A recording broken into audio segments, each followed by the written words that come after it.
दोस्तों, हमारे शो पर यह है वैलेंटाइंस वीक और इस पूरे हफ्ते मैंने अपनी मंडली को दिया है हर रोज एक स्पेशल चैलेंज। मैं एक वाक्य देता हूं और मंडली के 6 अलग अलग सदस्य उसी वाक्य से शुरू करके लिखते हैं 6 नन्ही कहानियां। आज का असाइनमेंट है ये वाक्य। ऑर्डर करें। आइए सुनते हैं कि मेरी मंडली के सदस्य स्नेहवीर गोसाई ने इसी वाक्य से शुरू करके कैसे लिखी है एक नन्ही कहानी, एक दिन की बात। ऑर्डर करें।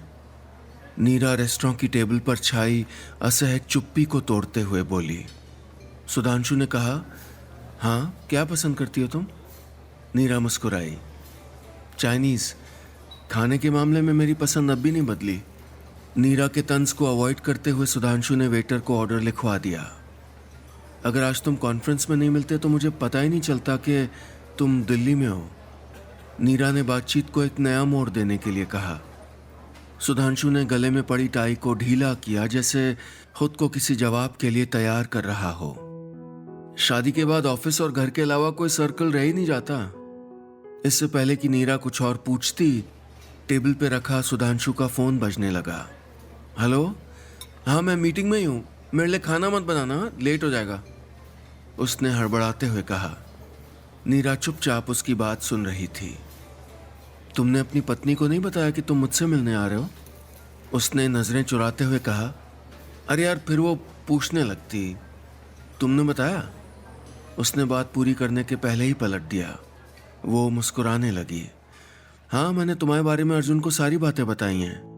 उस शाम को पहली बार सुधांशु के चेहरे पर मुस्कुराहट आई थी। उसने दोनों हाथ टेबल पे रख के पूछा, तुमने हमारा वो घर छोड़ के भागने वाला प्लान भी बताया उसे? नीरा ने हंसते हुए कहा, हाँ, वो तो सबसे पहले बताया था। 10 साल के फासले से उपजी वो हिचक, वो असहजता धीरे धीरे हल्की होती जा रही थी। खाना टेबल पर आ चुका था। सुधांशु ने छुरी और कांटा उठाते हुए कहा, पता है, मैंने अटैची में सारा सामान रख के घर वालों के लिए एक लेटर भी लिख दिया था। और जानती हो इससे भी मजेदार बात क्या है? नीरा ने इशारा करके उत्सुकता जताई। मेरे घर से निकलने से पहले ही मेरे भाई ने वो लेटर पढ़ लिया था। घर से निकलते ही पापा का फोन आ गया था। फिर सुधांशु ने कहते कहते बात को बदल दिया। कितने इम्प्रैक्टिकल थे ना हम, लेकिन तुम में थोड़ी समझ थी। तुम तो शायद आई नहीं थी ना? नीरा ने मुस्कुराने की भरपूर कोशिश की। पूरा 1 महीने तक काउंसलिंग की थी घर वालों ने मेरी। फिर पापा ने कंपनी मेरे नाम करके रिटायरमेंट ले लिया। उसके बाद शादी, फिर बच्चे। नीरा चुपचाप उसकी बातें सुन रही थी। सुधांशु उसकी आंखों के नम कोरों को देख ही नहीं पाया। धीरे धीरे इधर उधर की बातों ने माहौल पर कब्जा जमा लिया। जाते समय दोनों के बीच फिर वही असहजता उभर आई। सुधांशु से कुछ कहते नहीं बना तो नीरा ने खुद ही कह दिया, चलती हूँ, इतने दिनों बाद मिलके अच्छा लगा। सुधांशु को मन के बहुत भीतर एक चुभन सी महसूस हुई।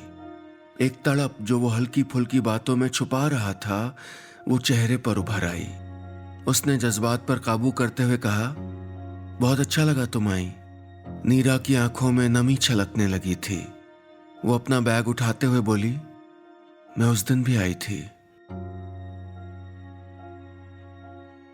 बस इतनी सी थी ये नन्ही कहानी। अगले सेगमेंट में आइए सुनते हैं कि मेरी मंडली की सदस्य रश्मि कुलश्रेष्ठ ने इसी वाक्य से शुरू करके कैसे लिखी है एक नन्ही कहानी, एक दिन की बात। ऑर्डर करें। पिंकी ने मेन्यू में एक जगह उंगली रख के पूछा तो पिंटू का हाथ सीधा पिछली जेब में रखे बटुए पे पहुंच गया। कुछ और देखो, अपनी तरह सुंदर सा, पिंटू ने कहा तो वो शर्माते हुए कुछ और ढूंढने लगी। पिंकी यानी पिंटू की गर्लफ्रेंड। बाद में पता चला कि दिल्ली में नौकरी करने वाला पिंटू उसी के शहर का था। 3 महीने पहले हुए प्रणय निवेदन के बाद आज उनकी पहली डेट थी। ये मंगा ले। पिंकी ने पुदीना नींबू वाले ग्लास का फोटो दिखा के पूछा तो पिंटू का मन कैलकुलेटर बन गया। 1 का 150 यानी 2 का 300, कुछ खाने के लिए मंगा लिया तो बुदबुदाते हुए उसे टेंशन होने लगी। पर्स में कुल 356 रुपए थे और वो भी उसने पिताजी की रामायण और माँ के दाल वाले डिब्बों से चुरा के जुटाए थे। पिंकी तो सोचती थी कि पप्पू दिल्ली में बढ़िया कमाता होगा, लेकिन उसका मामला पहली से 30 तारीख तक मुश्किल से चलता था। ऐसे में बचत ढेले भर की नहीं थी और पिंकी थी कि पहली डेट पर शहर के महंगे रेस्तरां में लेके चली आई थी।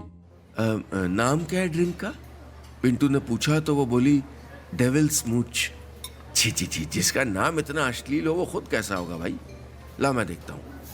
कहते हुए वो मेन्यू लेता कि पिंकी ने वेटर को आवाज लगाई और 3-4 चीजें ऑर्डर कर दी। फिर भी वेटर ने बड़ी तमीज से पूछा, एनीथिंग एल्स मैम? पिंटू का मन हुआ कि पेन छीन के उसी की कमर में कोंच दे। एक तो पहली डेट, दूसरा जेब में पैसे नहीं और तीसरा ये भट्टा बिटाने में लगा है। वेटर के जाते ही पिंकी बातें करने लगी और वो उचक उचक के मेन्यू से ऑर्डर की गई चीजों के बिल का हिसाब लगाने लगा। मामला 350 से ऊपर पहुंचा कि पिंटू को वो फिल्में याद आने लगी जिनमें हीरो बिल न चुका पाने के कारण बर्तन धोता है। थोड़ी देर में मेज भिन्न भिन्न प्रकार के व्यंजनों से भर गई। पिंकी वाह टेस्टी करके खाई जा रही थी और पिंटू के गले से एक निवाला नहीं उतर रहा था। सर या बिल? थोड़ी देर में वेटर बाकायदा सौंफ मिश्री वाली ट्रे के साथ बिल लिए सर पे खड़ा था। पिंटू ने 650 रुपए का बिल देखा तो आंसू आ गए। जूठी प्लेटें सर के आसपास घूमने लगी। मैनेजर की फटकार गूंजने लगी कि तभी ये लीजिए कहते हुए पिंकी ने कड़कड़ाते 650 रुपए ट्रे में रख दिए। पिंटू की आंखों में 0 वॉट बल्ब से लेकर हैलोजन लाइट तक सब जगमगाने लगी। फिर भी तमीज दिखाते हुए उसने बटुआ खोल के कहा, अरे ये गलत बात है भाई, बिल मैं दूंगा। पिंकी ने फौरन उसका हाथ पकड़ा, बोली, अरे तुम और मैं अलग हैं क्या? ये सुनकर पिंटू का मन बाल्टी भर प्यार से भर गया। पिंकी ने पिंटू का प्यार से पिघलता चेहरा देखा और बोली, अच्छा तुम इतने अधिकार से कह रहे हो तो कल फिर मिलेंगे यही इसी जगह, और कल बिल तुम दे देना। रेस्टोरेंट से निकलते हुए पिंकी कल की प्लानिंग कर रही थी और पिंटू मनी मन प्लेट धुलने की प्रैक्टिस कर रहा था। बस इतनी सी थी ये नन्ही कहानी। अगले सेगमेंट में आइए सुनते हैं कि मेरी मंडली की सदस्य दीक्षा चौधरी ने इसी वाक्य से शुरू करके कैसे लिखी है एक नन्ही कहानी, एक दिन की बात। ऑर्डर करें? मैंने अपनी तेज धड़कन को संभालते हुए पूछा। मेरे सामने बैठी नव्या मुस्कुरा दी, वैसी ही मुस्कुराहट, अरे वही वाली जिस पर ये शायर टाइप लोग शायरी लिखा करते हैं। 2 मिनट्स, उसने कहा और फिर से अपने मोबाइल में देखने लगी। अरे जब मोबाइल में ही घुसे रहना है तो मुझसे मिलने आने का क्या मतलब था भाई? सर्दी बढ़ गई है ना? मैं फिर बोल पड़ा, लेकिन अगले ही पल उसने धूप की तरफ देखा तो समझ गया कि बेटा पीयूष, ये सवाल भी एकदम मूर्खों वाला था। बात निकलेगी तो फिर दूर तलक जाएगी। कैफे में गाना बज रहा था। वैसे पिछले आधे घंटे में मेरे पूछे एकदम बेतुके सवालों की अगर लिस्ट बनाई जाती तो पक्का बहुत दूर तक जाती। लेकिन करूं भी तो क्या यार? अपनी सोशल मीडिया वाली एक तरफा मोहब्बत से पहली बार मिल रहा था मैं। चमकती स्क्रीन पर तो हम दोनों की जुबान कैंची की तरह चलती थी। खाना खाया? वो लिखती। हाँ, और तुमने? मैं लिखता। नहीं अभी नहीं। वो लिखती। किसका इंतजार हो रहा? मैं लिखता और फिर इंतजार वाली कोई शायरी कॉपी पेस्ट करके भेज देता। I love poetry. नीले पीले गुलाबी दिल वाले इमोटिकॉन के साथ वो लिखती। मुझे कोई बड़ी जंग जीत लेने जैसा प्राउड फील होता। ये शेर भेजना और उसे पसंद आ जाना कोई इत्तेफाक नहीं था। उसके बायो में लिखी एक एक बात रट रखी थी मैंने। अजी पहली नजर का प्यार जो था, हर दूसरे मैसेज पे मन करता कि इस बार तो आई लव यू लिख के भेज ही दूं। लेकिन पूरे 1 साल की चैटिंग के बाद भी सिर्फ इतना लिख पाया था, can we meet? Yes yes sure, OMG I am so excited, उसने लिखा था। इसे कहते हैं एक्साइटमेंट? तो बेटा तुम कौन सा तीर मार लिए? मुझे अपनी ही आवाज सुनाई दी। हाँ तो नहीं आ रहा था समझ। पेंटिंग, कैलीग्राफी, उसकी प्रोफाइल पे जितनी हॉबीज थी उनके बारे में तो मुझको नॉलेज थी नहीं। वैसे तो मैं यूं ही तारीफ कर दिया करता था। अरे मुझे तो अपने बायो में लिखी अपनी हॉबी फुटबॉल, फोटोग्राफी, किसी के बारे में भी कुछ नहीं पता था। तभी तो बात शुरू करने में भी डर लग रहा था, क्या पता कब पोल खुल जाए। तो करें ऑर्डर? उसने फोन रखते हुए पूछा। हाँ हाँ, let me guess, espresso with sandwich? मैंने अपने दिमाग के एक कोने में उसकी टाइमलाइन स्क्रॉल करके ये जानकारी निकाली। एक यही बात तो थी जिसमें सच में मेरी पसंद उससे मिलती थी। वो मुस्कुराकर बोली, एक्चुअली मुझे चाय ज़्यादा पसंद है। हाँ? मेरे दिमाग में बड़ा सा प्रश्नवाचक था। पीयूष, तुम मुझे पता नहीं क्या सोचोगे पर इट्स ट्रू, सोशल मीडिया और असल ज़िंदगी में बहुत फ़र्क है। न मुझे कॉफ़ी का शौक़ है, न शायरी का, और भी बहुत सी बातें झूठ हैं। मैं हैरानी से उसे देख रहा था। वो ज़रा रुक कर बोली, मुझे पेंटिंग भी नहीं आती एंड आई डोंट नो कि फुटबॉल में प्लेयर्स कितने होते हैं। मैंने कहा। अब वो मुझे हैरानी से देख रही थी। हाँ, ये फुटबॉल, शायरी, ये सब तुमको इम्प्रेस करने के लिए था। मेरा तो इनसे दूर दूर तक कोई वास्ता नहीं। अगले कुछ पलों में हम दोनों ने एक दूसरे के बारे में बहुत कुछ जाना जो सोशल मीडिया प्रोफाइल से अलग था। यानी हम में से कुछ भी एक जैसा नहीं। मैंने बुझी सी आवाज में कहा। वो जरा सोच कर बोली, है तो सही। क्या झूठ? उसने कहा और हम दोनों हंस पड़े। मुझे लगा था शायद एक दूसरे का सच जानने के बाद हम उठकर चले जाएंगे, शायद दोबारा कभी न मिलने के फैसले के साथ। लेकिन नहीं, उल्टा दिखावे का बोझ हटते ही बहुत सहज हो गए थे हम दोनों। ढेर सारी बातें कर रहे थे। 1 साल की सोशल मीडिया वाली दोस्ती के बाद आज असल जिंदगी में एक दूसरे के नाम हमने एक बार फिर फ्रेंड रिक्वेस्ट भेजी थी। अभी पेंडिंग थी लेकिन एक्सेप्ट होने के चांस यकीनन ज्यादा थे। बस इतनी सी थी ये नन्ही कहानी। अगले सेगमेंट में आइए सुनते हैं कि मेरी मंडली के सदस्य जमशेद कमर सिद्दीकी ने इसी वाक्य से शुरू करके कैसे लिखी है एक नन्ही कहानी, एक दिन की बात। ऑर्डर करें? अभिनंदन ने टीवी देखते हुए पत्नी जी से पूछा। मिक्स अचार के लिए बड़ा सा चाकू लिए गाजर मूली काट रही पत्नी ने टीवी की तरफ देखा। टीवी शॉपिंग मॉल तोल आपको दे रहा है वैलेंटाइन ऑफर में बाथरूम सेट, जिसमें 1-2 नहीं पूरे 5 आइटम हैं। 2 बाल्टी, 1 मग्गा, 1 लोटा और साबुनदानी। अभी कॉल कीजिए। पत्नी बोली, ठीक तो लग रहा है, कर दो। बनियान पायजामा पहने अभिनंदन ने फौरन स्क्रीन पे चल रहा नंबर डायल कर दिया। हेलो, उधर से खूबसूरत नाजुक आवाज आई। टीवी शॉपिंग तोल मॉल में आपका स्वागत है। मैं वृंदा दीक्षित क्या सहायता कर सकती हूँ? आवाज सुनकर अभिनंदन तो कुर्सी से जैसे गिर पड़े। वृंदा दीक्षित? ये आवाज तो वो करोड़ों में पहचान सकते थे। अरे ये वही यूनिवर्सिटी के दिनों की उनकी प्रेमिका थी जो प्यार से उनको अभी कहती थी, हालांकि दोनों का इश्क अधूरा रह गया था। मैं बोल रहा हूँ अभिनंदन, उन्होंने हड़बड़ाते हुए खुशी से कहा। अरे अभिनंदन सक्सेना, विरामनगर से। लेकिन फिर चाकू लिए पत्नी को देख के फौरन गंभीर हो गए। वो बाल्टी चाहिए थी। दूसरी तरफ से हैरान आवाज गूंजी, अभी? हाँ अभी। फिर पत्नी को देख के बोले, अभी? हाँ मतलब अभी ऑर्डर करना है। 2 पुराने प्रेमी अरसे बाद एक दूसरे से बातें कर रहे थे, लेकिन वृंदा कॉल रिकॉर्डिंग की वजह से खुल के नहीं बोल सकती थी और अभिनंदन पत्नी जी की वजह से। लिहाजा दोनों ने इशारे इशारे में अपनी इमोशनल बातें की। मेरा एक्सपीरियंस आपकी कंपनी के साथ अच्छा नहीं रहा। हैंडल टूट गया था मग्गे का, अभिनंदन ने कहा तो वो तंज करते हुए बोली, सर मुझे इसका अफसोस है लेकिन दुनिया में कुछ चीजें गारंटी के साथ नहीं आती। अभिनंदन भरे गले से बोले, साबुनदानी कैसी है? वो खामोश रही, फिर बोली, कैसी होगी साबुन के बिना? साबुन तो कहीं और किसी और साबुनदानी के साथ है। आई मीन टू से, आप साबुन इस पे टिकाएंगे तो गलेगा नहीं, बहुत अच्छी क्वालिटी की है। दोनों तरफ गहरी उदासी सांस ले रही थी। वृंदा बोली, सर साबुनदानी इसलिए साबुन से दूर हो गई थी क्योंकि मैन्युफैक्चरर ने किसी और बैच में भेज दिया था, किसी और साबुन के साथ। लोटे की याद आती है? वृंदा ने पूछा। जी सर, मेरा मतलब पिछले ऑर्डर वाले लोटे का एक्सपीरियंस याद है आपको? ये वाला उससे अच्छा है, इसमें वैलेंटाइन शेप के फूल भी बने हैं। फूल का क्या है, मिट ही जाते हैं वृंदा जी। बस लोटे की डंडी लंबी होनी चाहिए।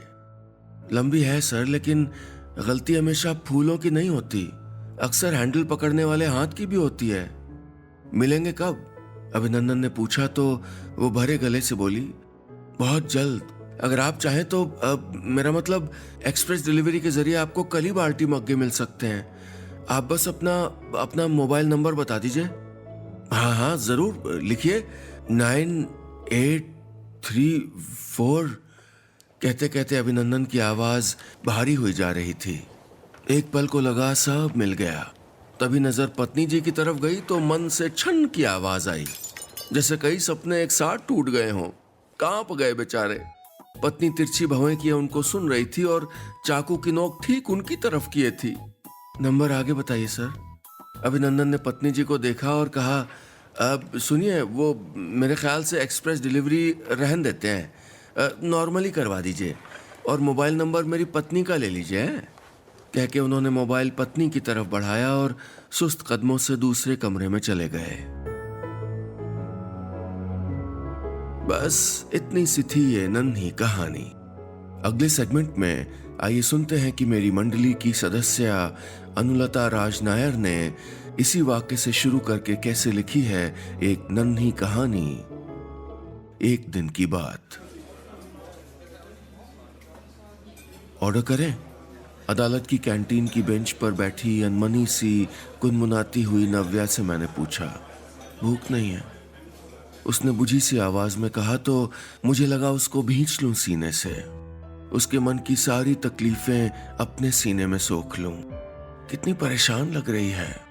कॉलेज की सबसे खुशमिजाज, बिंदास और एकदम खुले स्वभाव वाली लड़की, लेकिन कुछ घंटों में कैसे उतर गई है उसकी सूरत। आंखें बेनूर हो गई हैं। क्या इंतजार इतना भारी होता है या ये लंबे इंतजार के बाद की नाउमीदी का असर है? पिछले कुछ समय से नव्या और मनीष के इश्क के चर्चे पूरे कॉलेज में थे। लोग बातें करते थे कि कैसे मेट फॉर ईच अदर है दोनों की जोड़ी। पढ़ने में दोनों अव्वल, दोनों की आवाज सुरीली। कॉलेज फंक्शन में लोग उनके ड्यूएट का इंतजार करते थे। पर कॉलेज के लोग ये नहीं जानते थे, मैं जानता था कि नव्या के रईस पिताजी किसी भी हाल में मनीष को अपना दामाद नहीं स्वीकारेंगे। कह नहीं सकता कि इस बात से मैं खुश था, पर यही बात मुझे जरा सी उम्मीद दे जाती कि शायद कभी नव्या मेरी हो जाए। बचपन से उसके साथ खेलते, पढ़ते और जवान होते हुए मैं कब उसके जादू की गिरफ्त में आ गया याद नहीं। कब उससे चुपचाप, बिना किसी के जाने, बिना नव्या के जाने उससे मोहब्बत करने लगा था। समीर, तू लगा ना एक बार और फोन। शायद मनीष रास्ते में हो या तुम्हारे फोन पे कोई कॉल हो उसका। नव्या ने मेरी बाहों को हल्का सा छू के कहा तो मैंने पॉकेट से फोन निकाला। नव्या ने अपना फोन घर से निकलते ही स्विच ऑफ कर दिया था।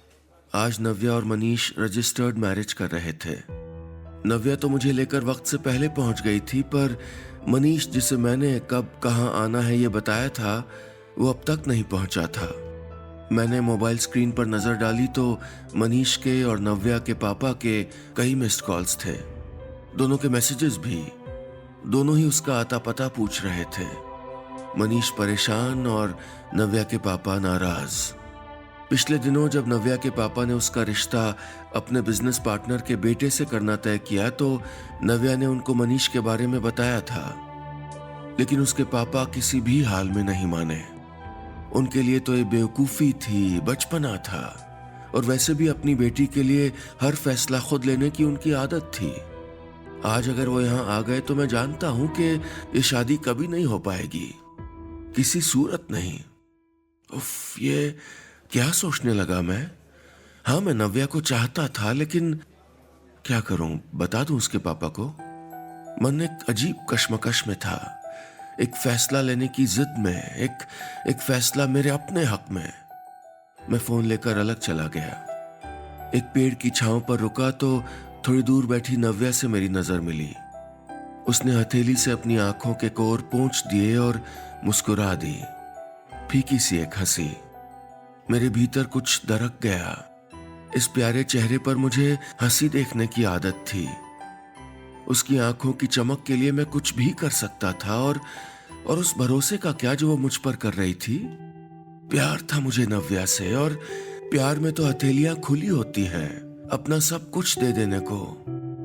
मैं पाने का लालच करने लगा था। कैसे इतना स्वार्थी हो गया था। मैं उठकर उसके पास चला आया, उसकी हथेलियां थपक दी, उसे तसल्ली दी कि मनीष आता ही होगा। मैंने कॉल लॉक खोला और मनीष को फोन लगा दिया। इस बार उसे गलत पता नहीं, सही सही बताना था कि हम कहाँ हैं।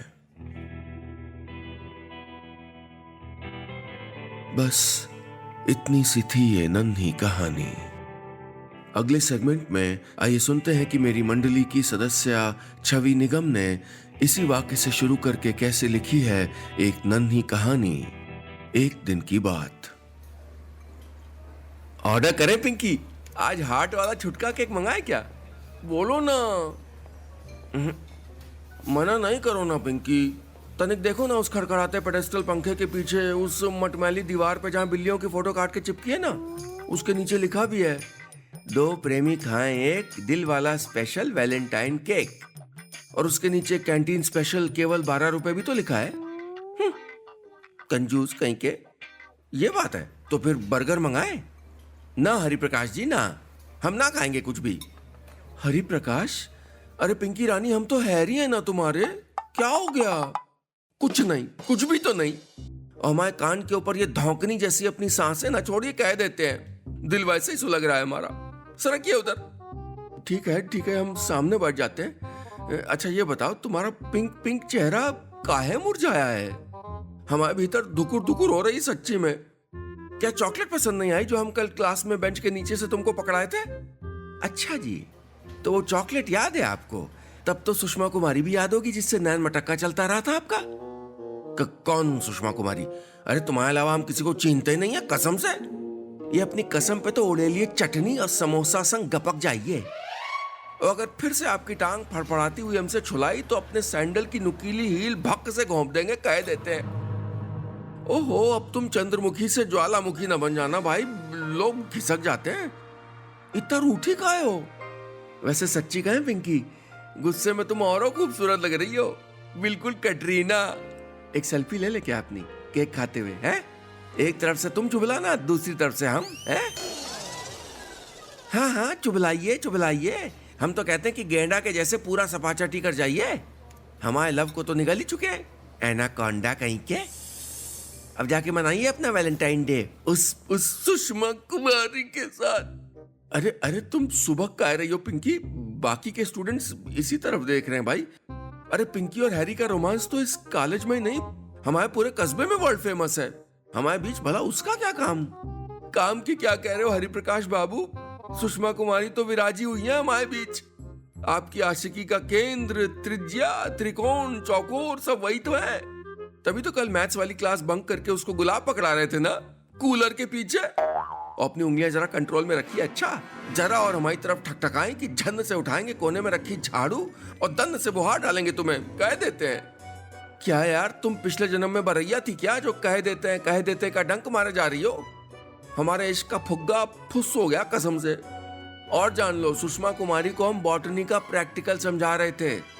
गुलाब के फूल का जायांग, पुमंग, पुंज, दल पुंज बता रहे थे बस। और तुम ना, सच्ची झूठ बोले तो छत से लटकता पप्पड़ प्रिंसिपल के खोपड़े पे गिर जाए, उनकी कार के टायर भड़ाक से फट जाए, ऊपर वो जो भुनगा भुनभुना रहा है ना, उसको चिपकल ही निकल जाए। बस हैरी, बस। पिंकी, जब तुम ऐसे शर्माती हो ना तो कसम से। चलो अब तो वो केक ऑर्डर कर लें। अरे याद आया, तनिक रुकिए तो। उस दिन वो पुष्पा को लिफाफा पकड़ा रहे थे, उसमें कौन सा ज्ञान बांट रहे थे? हैं? और कह देते हैं। बस इतनी सी थी ये नन्ही कहानी।